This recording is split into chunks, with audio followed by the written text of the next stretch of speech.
الحمد لله والصلاة والسلام على رسول الله وعلى آله وأصحابه ومن والاه.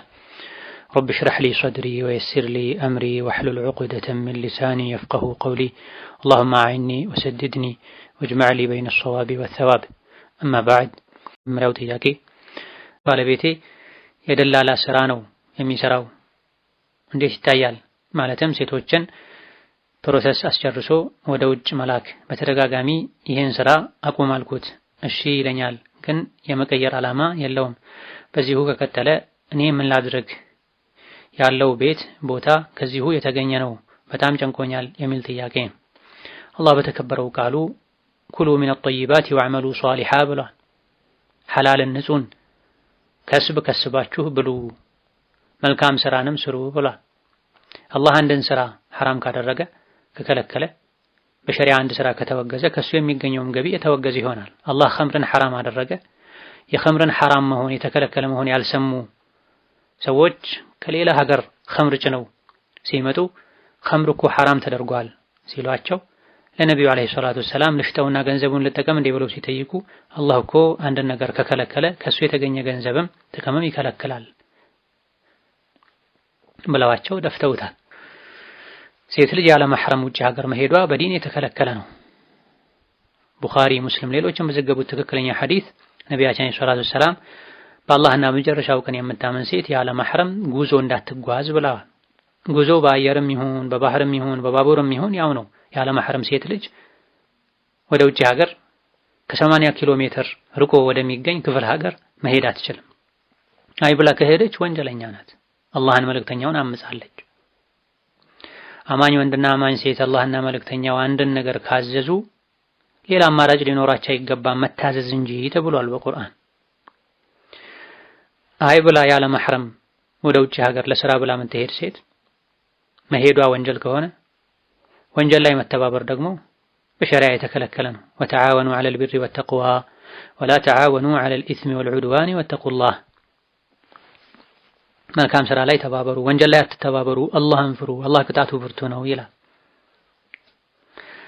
አንዲት ሴት ለሐጅ ተነስታ በነቢዩ ዘመን አለይሂ ሰላቱ ወሰላም ባሏ ደግሞ ለጂሃድ ተመዝግቦ ነቢያችን አለይሂ ሰላቱ ወሰላም ሴት ልጅ ያለ መሕረም መጓዝ አትችልም የሚለውን ሲናገሩ ሲሰማ ለጂሃድ የተመዘገበው ባለቤቴ ለሐጅ ተነስታለች፣ እኔ ደግሞ ለጂሃድ ተመዝግቤያለሁኝ ያ ረሱላህ ምን ይሻላል ሲላቸው ሂድ ከባለቤትህ ጋር ሐጅ አድርግ ብለዋል። ሴት ልጅ ያለ መሕረም መጓዝ ስለማትችል ነው። ምናልባት የሚጓዙት ለሕክምና ሆኖ ለስራም ሆኖ ከመሕረም ጋር ከባል ከወንድም ጋር ወዘተ የሆኑትን ብቻ የመረጡ ሸሪዓን በማይጋጭ መልኩ ከሆነ ትብብር የሚደረገው ፕሮሰስ የሚደረገው ይሄኔ ችግር የለውም። ስራውም ይፈቀዳል፣ ገንዘቡም ይፈቀዳል። የሸሪዓ መስፈርቱን አሟልተውም ሸሪዓ መስፈርት ሳያሟሉም በዲን ለማይፈቀድ ስራም ያለ መሕረምም ወደ ኩፍር ሀገርም ወዘተ የሚሄዱትን ሁሉንም ከሆነ ፕሮሰስ ያደረገ የሚሸኘው ይሄ በወንጀል መተባበር ነው፣ አይቻልም። በዚህ መልኩ የሚገኝ ገንዘብም ሐራም ነው። ገንዘቡ ሐራም የሚሆነው በመሰረቱ ለሱ ነው።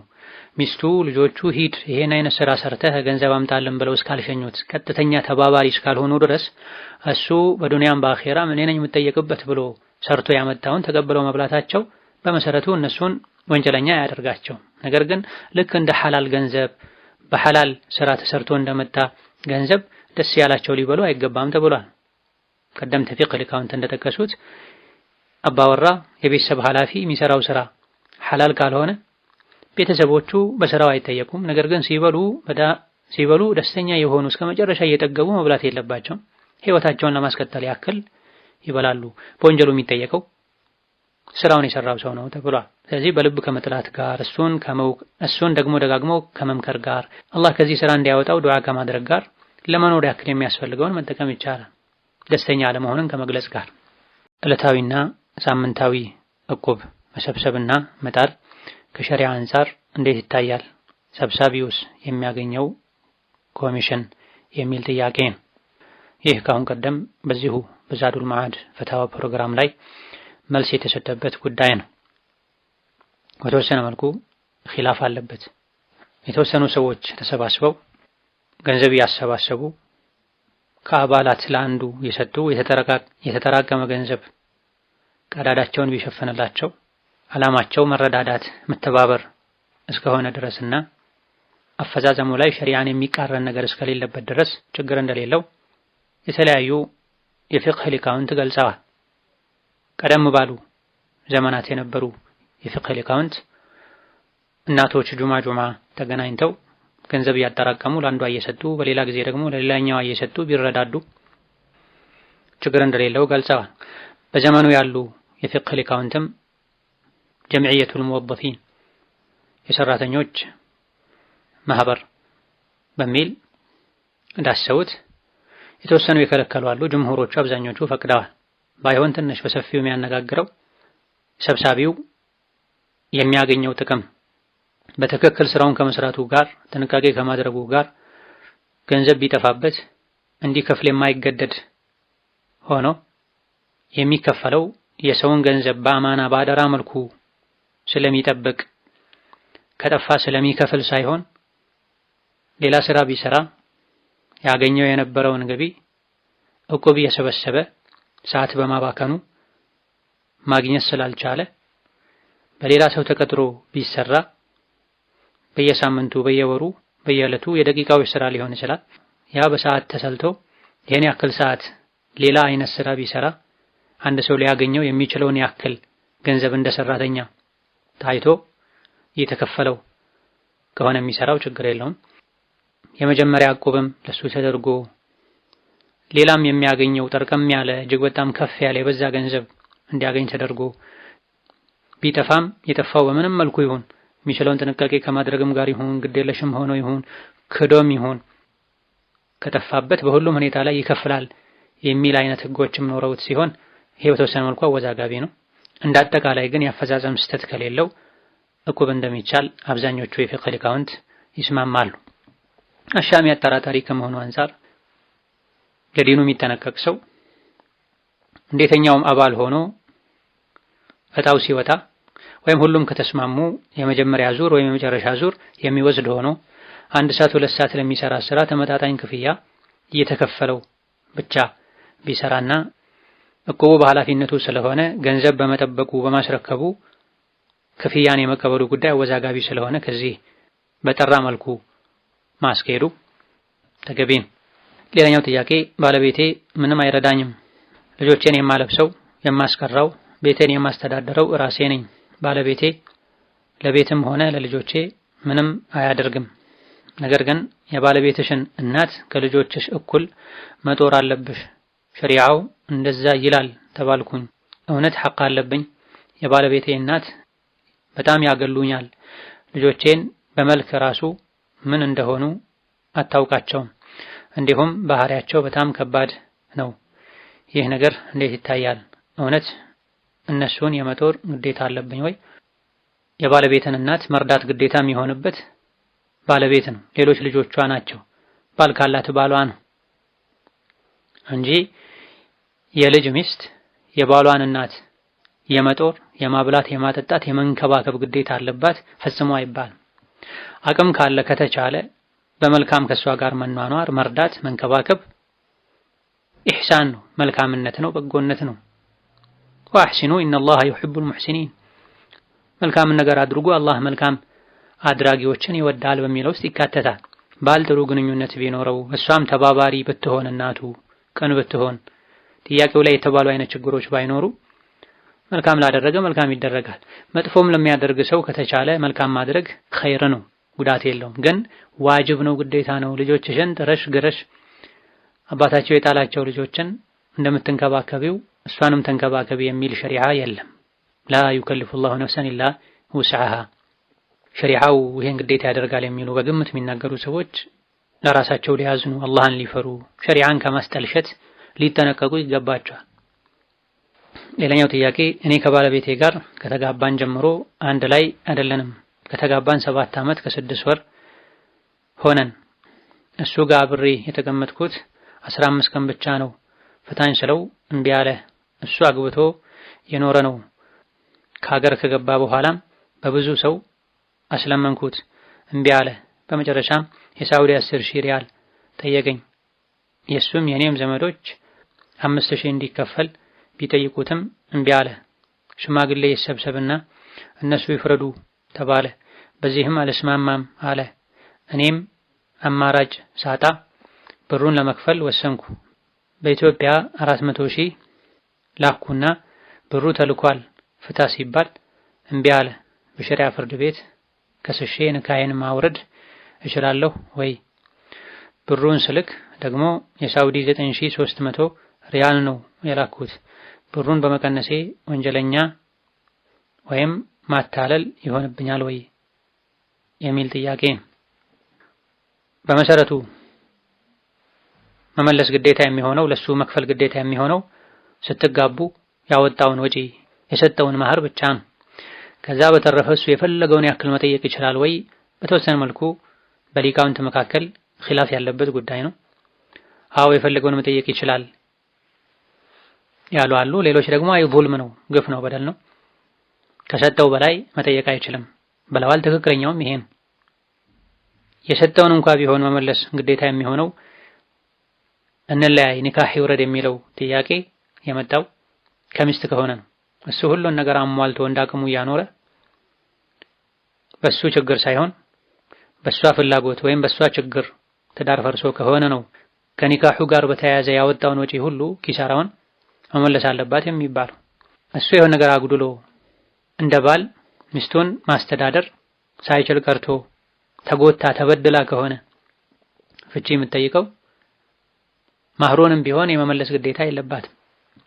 የሆነ ሆኖ ከሱ ጋር ያለኝን ግንኙነት ሙሉ በሙሉ ማቆም ፈልጋለሁ እሰጣለሁ ካለች፣ ይሄን ያክል ገንዘብ ከሰጣችሁኝ እፈታለሁ ካለ፣ ኒካሁ እንዲወርድ የተፈለገው በሱም ማጉደልና በበደል ይሁን በሴቷ ማጉደልና በሴቷ አለመፈለግም ይሁን እሱ በአግባቡ ተጠይቆ አልፈታም ካለ፣ ይሄን ያክል ገንዘብ ስጦኝና ብሎ ገንዘቡ ተሰጥቶትም አልፈታሁም ካለ፣ ኒካህ አላወርድም ካለ ሸሪዓ ፍርድ ቤት ሄዶ ኒካህ ማውረድ ይቻላል።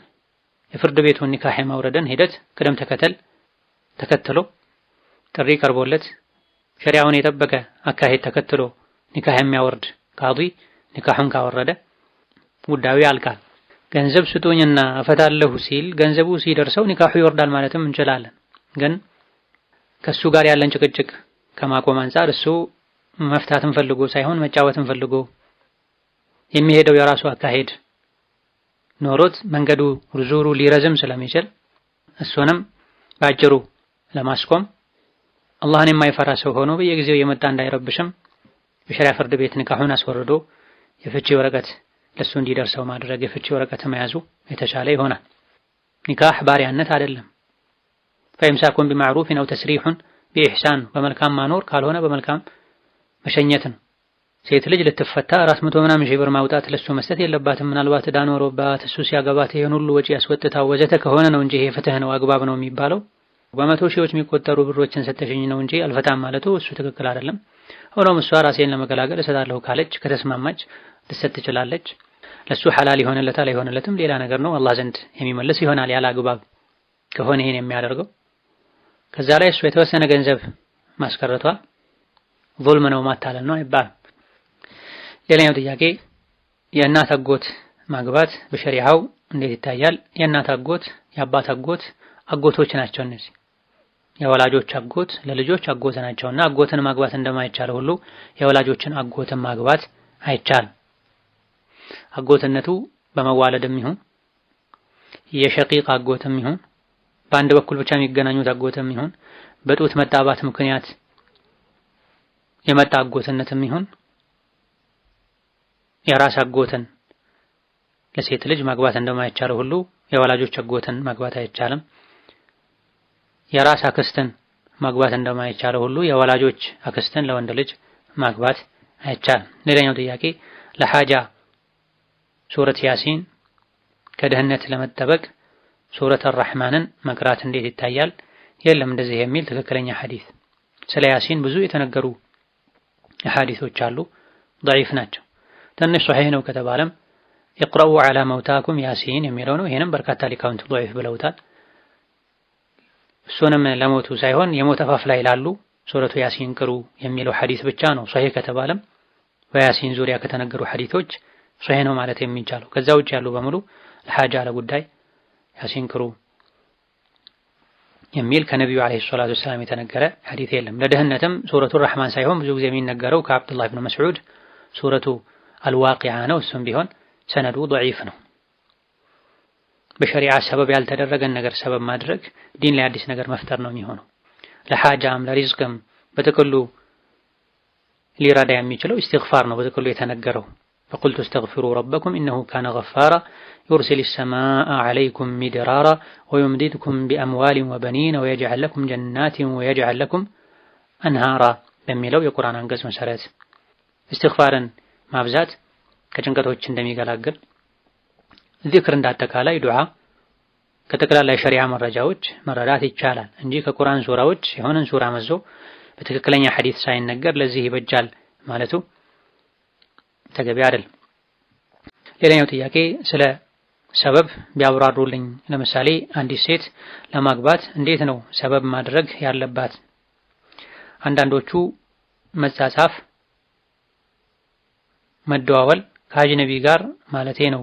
ስለ ሌላም ቢሆን እንዴት ነው ቢብራራልኝ የሚል ጥያቄ ነው። ሰበብ ማድረስ ማለት አንድን የተፈቀደ ዓላማ ለማሳካት ወደዛ የሚያደርሱ ነገሮችን ማድረግ ማለት ነው።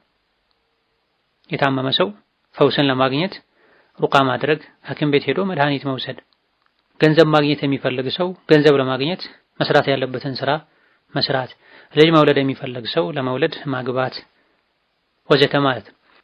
አንዲት ሴት ማግባት ፈልጋ አጅነቢ ጋር መደወል፣ መጻጻፍ ወዘተ ለሚለው ሐላል በሐራም አይፈለግም። ጋብቻ የተከበረ የተቀደሰ ቃል ኪዳን ነው። የነቢያት ሱና ነው። አላህ የሚወደው ተግባር ነው። አግቡ፣ ውለዱ፣ ተባዙ ተብሏል። ታዲያ ይሄን የተቀደሰ ቃል ኪዳን ሐላል ሱና የሆነን ጋብቻ በሐራም መፈለግ የለበትም። ሴት ልጅ ወንድ ጋር፣ ወንድ ሴት ልጅ ጋር የተደዋወሉ የተጻጻፉ ትዳርን መፈለጉ ወደ ዝሙት ሊወስድ ይችላል። የተከበረ ጨዋ ሰውም በዚህ መንገድ አይደለም ጋብቻ የሚፈልገው። ጋብቻ የፈለገ ሰው ስለሷ መልካምነት ወደ ሰማ ሴት ልጅ ኃላፊዋ ወደ አባቷ፣ ወደ አጎቷ፣ ወደ ወንድሟ ቀርቦ ሽማግሌ ልኮ ነው ፈቃደኝነቷን አጣርቶ የእነሱን ፈቃደኝነት አጣርቶ ወደ ጋብቻ ጉዞ የሚጀምረው እንጂ በመጻጻፍ በመደዋወል ለጋብቻ ይሆናል አይሆንም ብሎ እርግጠኛ መሆን አይቻልም። ማንኛውም ሰው ለትዳር ካሰበው ሰው ጋር ሲገናኝ፣ ሲደዋወል፣ ሲነጋገር መልካም ሰው ሙሉ ሰው ሆኖ መቅረብ ነው የሚፈልገው።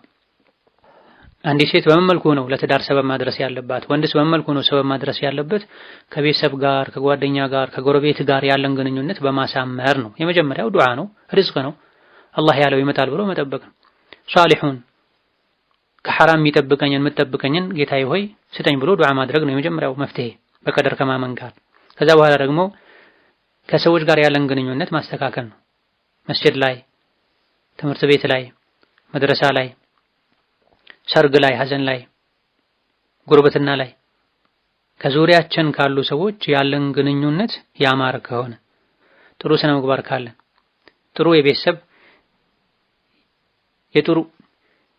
ጥሩ የቤተሰብ ዝና ካለ ጥሩ ስም ካለ መስጂድ ላይ፣ መድረሳ ላይ፣ ቁርአን ቤት ላይ፣ ትምህርት ቤት ላይ፣ በጉርብትና ህይወት፣ በማህበራዊ ህይወት፣ በደስታና በሐዘን ሰዎች ሲገናኙ ያየዋትን መልካም ሴት አደብ ስርዓት ያላት ጨዋ ሴት ለወንድማቸው ለልጃቸው ለወንድማቸው ልጅ ላጎታቸው ይመኙዋታል። እገሊት ለገሊት ትሆናለች፣ እገሌ ለገሊት ይሆናል ይላሉ እንጂ አሁን ላይ ዘመን በወለደው ሶሻል ሚዲያ እየተጃጃሉ የትዳር አጋርን መፈለግ አላዋቂነት ነው። ሐላልን በሐራም መፈለግ ነው የሚሆን። ራሱ ድርጊቱ እንኳን ሐራም ነው ባይባል ወደ ሐራም መዳረሻ ነው አብዛኛውን ጊዜ። መጠናናት የሚሉት ከጊዜ በኋላ ያመጡት ፋሽን አብዛኛው ጊዜ መጨረሻው ዝሙት ይሆናል። ዋናው ዝሙት ባይሆን የቃል የልብ ዝሙት ይሆናል፣ የእጅ ዝሙት ይሆናል። ያለ ጊዜው ሐራም ላይ ወድቃሉ፣ ወደ ሐራም ይቃረባሉ። ወንጀልነቱ እንዳለ ሆኖ ደግሞ ስኬታማ ትዳርም አይሆንም። ለትዳር አስቤሽ ነበር ብለው መደዋወል፣ መጃጃል፣ መጻጻፍ ሲጀምሩ እሱ ዘንድ እሷ ዘንድ አለ የተባለውን መልካም ነገር ብቻ ነው ማንጸባረቅ የሚሞክሩት። የሌላቸውን ባህሪ ነው መላበስ የሚፈልጉት። አብረው መኖር ሲጀምሩ እውነተኛ ባህሪያቸው ሲወጣ ተቻችለው መኖር አይችሉም። ከዚህ ይልቅ እህቴ ሆይ ማግባት ፈልጋለሁ፣ እስቲ ትምህርት ቤት ላይ፣ መድረሳ ላይ፣ ቁርአን ቤት ላይ፣ መስጂድ ላይ መታወቂያ ጥሩ ልጅ ፈልጊልኝ፣ አክስቴ ይሄን አድርጊልኝ፣ እናቴ ይሄን አድርጊልኝ ይባላል። ሴት ልጅም ጥሩ ስብዕና ጥሩ ጸባይ ካላት መስጂድ መድረሳ ላይ በጉርብትና በጓደኝነት የሚያውቋት እህቶቿ ጓደኞቿ የዲን እህቶቿ ስለሷ ባላቸው አመለካከት ለገሊት ሆናለች ለገሊት ይሆናል ተብሎ በዚህ መልኩ ነው ጋብቻ የሚመጣው። እንደ ሸሪዓ ሰበብ የሚባሉ እነዚህ ነገሮች ናቸው። ስለዚህ እናቶች የደረሱ ሴት ልጆቻቸውን ከአክስት ጋር ዚያራ ሲሄዱ፣ መስጂድ ሲሄዱ፣ መድረሳ ሲሄዱ ይዘው የሚሄዱት አንዱ ዓላማ ልጃቸውን እህታቸውን ሌላኛዋ እህታቸው ጓደኛቸው ዘመዳቸው አይታት ለልጄ ለጎረቤቴ የጓደኛዬ ልጅ እቺ ልጅ ትሆን ትችላለች ብለው ከዚህ ነው ትዳር የሚጀምረው። እነሱ ቤተሰብ ከመረጠ ካጨ ልትሆነው ትችላለች ካለ በኋላ ሸሪዓውን በጠበቀ መልኩ በመሃላቸው ሰው ኖሮ ማየት የሚቻለውን ያክል ተያይተው ኒካህ ታስሮላቸው ህይወት ይጀምራል እንጂ ገበያ ተኬዶ ጨርቅ እንደሚፈለገው ሱቅ ተኬዶ ሱፐርማርኬት ተኬዶ ምግብ እንደሚፈለገው በሶሻል ሚዲያና በስልክ በግምት በመላምት አይደለም ትዳር የሚፈለገው። ሌላኛው ጥያቄ ባልና ሚስት እርቃን ፎቶ መላክ ወይም በቪዲዮ መታየት እንዴት ይታያል? ብንላላክስ ሐራም ይሆንብናል እንዴ የሚል ጥያቄ ነው። ይህ በተደጋጋሚ የሚነሳ ጥያቄ ነው። አይገባም። ኋላ ላይ ትልቅ ውርደትን ጸጸትን ሊያስከትል ይችላል። ስልክ ሊሰረቅ ይችላል። መስመር ሊጠለፍ ይችላል። ስልክን ሌላ ሰው ሊነካካ ይችላል። ውስጡ ላይ ቪዲዮዎች ተቀምጠው ነገ መፋታት ሊኖር ይችላል። አላህን ማይፈራ ሰው ከሆነ በዚህ መልኩ የተላላካቸው ቪዲዮዎችን ለመጥፎ ዓላማ ሊጠቀማቸው ይችላል። ስም ሊያጠፋ ይችላል፣ ሊያስቆጭ ይችላልና ሶብር ማድረግ፣ በርቀት የሚቆዩትን ጊዜ ማሳጠር፣ መዘያየር በየጊዜው ይበቃል። በመሰረቱ ባል ለሚስቱ ሚስት ለባል ሐላል ናቸው ሙሉ ገላቸው። በርቀት ሆኖ ስልክን ካሜራን ተጠቅሞ እንደ ሶስተኛ አካል እነዚህ ነገሮችን ማስገባቱ ዋጋ ስለሚያስከፍል ከዚህ መራቁ መታቀቡ ነው የሚገባው። ሰውን ማመን ከባድ ሆኗል ባለንበት ጊዜ። ጽናትና አማና እየቀነሰ እየጠፋ ሄዷል። በጊዜው የሚቻል እንኳ ቢሆን መዓሉን ነገ ፍጻሜውን መጨረሻውን ከማየት አንፃር አይ ከዚህ መታቀቡ ተገቢ ነው ይባላል። ሌላኛው ጥያቄ እኛ ሴቶች በምንሰግድበት ጊዜ የለበስነው ልብስ ቢያጥር እግራችን በካልሲ መሸፈን ይቻላል ወይ የሚል ጥያቄ ነው። ጅምሁር ዑለማ ዘንድ ብዙሃኑ የፊቅህ ሊቃውንት ዘንድ መሸፈኑ እንጂ ሰፋ ማለቱ የሶላት ሸርጥ አይደለም፣ ለሶላት የሚለበስ ጨርቅ ሸርጥ አይደለም ብሏል። ነገር ግን የተወሰኑ ሊቃውንት መሸፈኑ ብቻ በቂ አይደለም፣ ወፈርና ሰፋ ያለ መሆን አለበት ብለዋል። ነገር ግን አብዛኞቹ የፊቅህ ሊቃውንት ሻፊዒየቲ ወልሐናቢለቲ ወገይሪሂም መሰተሩ ነው የሚታየው እንጂ የተሰተረበት ልብስ በጣም ስስ ሆኖ አሻግሮ ካላሳየ ወፈር ያለ ሆኖ ከጥበቱ የመጣ የሰውነት አካላትን ቅርጽ ቢያሳይ ይወገዛል። የተሟላ ሲትር አይደለም ነው እንጂ የሚባለው ልክ እንዳልተለበሰ አይቆጠርም ብለዋል። ስለዚህ በመሰረቱ የተወሰነ አካልን ቁርጭምጭምትን ባተን አካባቢ በካልሲ ሸፍኖ አጠር ባለ ቢሰገድ ሶላቱ ይበላሻል አይባልም። ግን የተሟላ ልብስ የተለበሰበት ሶላት አይደለም፣ የተወገዘ ነው፣ ይሄ አይደረግም ነው የሚባለው። እስከ ቁርጭምጭምት አካባቢ ረዘም ያለ ቀሚስ ጅልባብ የሶላት ሸርሸፍ ተደርጎ ከዛ በታች ላለው ከሆነ ካልሲው የሚደረገው የበለጠ ወደ ላይ እንዳይገለጥ ለተሻለ የበለጠ ለመሸፋፈን ተብሎ ከሆነ የሚደረገው የሚበረታታ ነው፣ ችግር የለው። ነገር ግን እስከ ባት አካባቢ አጭር ልብስ ተለብሶ ከዛ በኋላ ካልሲ ከሆነ የሚደረገው ይህ ኺላፍ አለበት፣ የተወገዘ ነው ብዙዎቹ ዘንድ። ሶላት ግን አያበላሽም። ከባት በታች ያለውን የሚሸፍኑበት ካልሲ ደግሞ ስስ ሆኖ አሻግሮ የሚያሳይ ከሆነ በሁሉም ሊቃውንት ዘንድ ይሄን እንዲህ አይነቱን ልብስ ለብሶ መስገዱ የተከለከለ ይሆናል። በዚህ መልኩ የተሰገደው ሶላትም ትክክል አይደለም። መሸፈኛው ወፈር ያለ መሆን አለበት። ከመወፈርም አልፎ ሰፋ ያለ ቅርጽ ማያሳይ መሆን አለበት። ካልሲ እንደ ተጨማሪ ቢለበስ ነው የሚሻለው። ሌላኛው ጥያቄ ሴት ልጅ ረጅም እግሯ ድረስ የሚደርስ ሰፊ ዥንጉርጉር ያልሆነ እጀታውም ሰፊ ሆኖ እስከ እጇ ጣቶች ድረስ የሚረዝም የሆነ ቀሚስ ከትልልቅ ሻርፕ ጋር ብትለብስ፣ ፊቷንም በኮሮና ጊዜ በነበረው ማስክ ብትሸፍን ጅልባብን ሊተካ ይችላል። ያለ ጅልባብስ እንደዚህ ብቻ መልበስ ይፈቀዳል።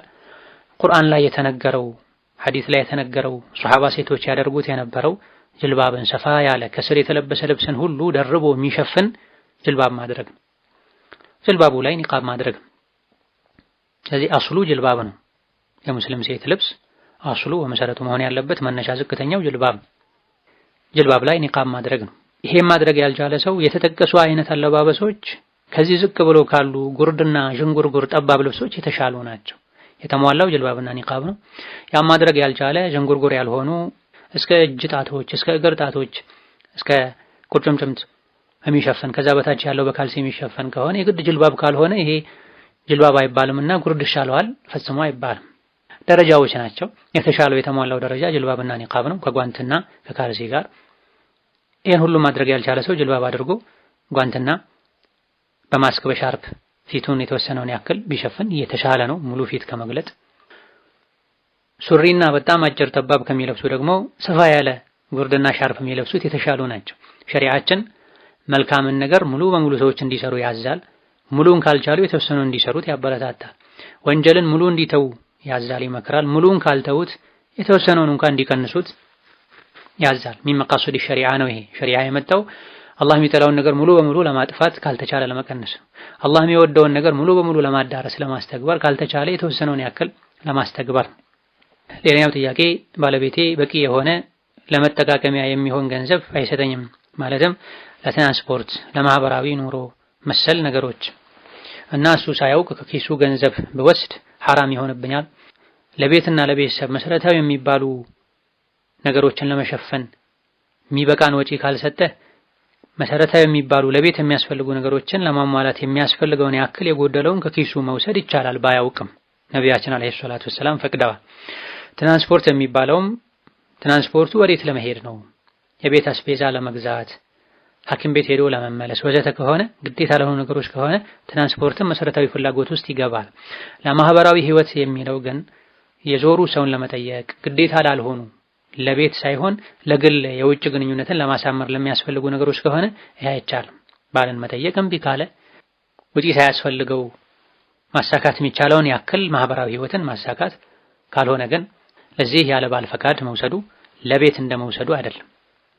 ኹዲ ማ የክፊኪ ወወለደኪ ቢልማዕሩፍ ነው ያሉት ነብዩ ሰለላሁ ዐለይሂ ወሰለም። የውመል ፈትህ የፈትሁ መካ ቀን ላይ ሙባያ ያደረጉ ቃል ኪዳን ያስፈጸሙ ሴቶችን ወደ እስላም ሲያስገቡ ላሰርቁ፣ ላታመነዝሩ ወዘተ ያሉ ቃል ያስገቡ ነበርና ከሴቶች መሃል አንዷ በዚህ መሃል ቆም ብላ ያ ረሱላህ ከቃል ኪዳኑ ውስጥ ላሰርቁ ተብሏልና በማዕና الحديث ያኔ ባል ስስታም ነው የሚበቃኝን ወጪ አይሰጠኝም፣ ስለዚህ ሳያውቅ በወስድበት እዚህ ጋር የፈጸምኩት ካለው ቃል ኪዳን ጋር ይጣረሳል ይጋጭብኛል እንደ የሚል አይነት ጥያቄ ስታቀርብ ነብዩ አለይሂ ሰላቱ ሰላም ላንቺና ለልጆችሽ የሚበቃሽን ያክል ውሰጂ፣ የሚበቃ የሚለው በተለመደው መሰረት ብላ በተለመደው መሰረት የሷ አይነት ሴት የሷ አይነት የቤተሰብ ቁጥር ያለው ሰው የሷ አይነት ባል ለሌሎች ሴቶች የሚሰጠውን ያክል የጎደለውን አሟይ ብላ ለራሷና ለልጆቿ ለቤቷ የሚያስፈልገውን መውሰድ ትችላለች። በዚህ ሐዲስ መሰረት ተገቢውንም ተገቢ ያልሆነውንም ጥያቄ ያበዙ እስራፍ የሚያደርጉ ሴቶች ስለሚኖሩ ይሄ የተከለከለ ይሆናል። የሰውን ገንዘብ የባልን ገንዘብ ያላግባብ ወጪ ማድረግ ይሆናል። መጠየቅ ከፈቀደ ማድረግ ካልሆነ መተው ነው። ሸሪዓው በፈቀደው ልክ መገደብ ነው። ሌላኛው ጥያቄ እኔ ቁርአን እቀራለሁኝ ግን ሁልጊዜ በአእምሮዬ ቁርአኑ ይመጣብኛል፣ በመጸዳጃ ቤትም በአእምሮዬ ይመጣል። እንዴት ማድረግ አለብኝ? ምንም ከአእምሮዬ አይጠፋም። ምን ማድረግ አለብኝ? ወንጀል ነው ቢያብራሩልኝ የሚል ጥያቄ። መጸዳጃ ቤት ላይ ሆኖ አፈን እያንቀሳቀሱ ቁርአን መቅራት ነው እንጂ የሚከለከለው በልብ ላይ በአእምሮ ውስጥ ቁርአንን ማሳለፉ ማስታወሱ አይከለከልም፣ ወንጀል አይደለም። አብዛኛውን ጊዜ ቁርአን አእምሮ ላይ መምጣቱ መልካም ነገር ነው፣ የሚበረታታ ነገር ነው። በልብ መጸዳጃ ቤት ላይ ተኮኖም ቢሆን ዚክር ማለት ይቻላል ተብሏል። በአእምሮ አንድ ሰው በልቡ ስለ ቁርአን ቢያስብ ወንጀል ሰርተሃል አይባልም። هذا والله تعالى أعلم። ለዛሬ በዚህ እናበቃለን። የተቀሩትን ሌላ ጊዜ እንመልሳለን። ወሰላሙ አለይኩም ወራህመቱላሂ ወበረካቱ።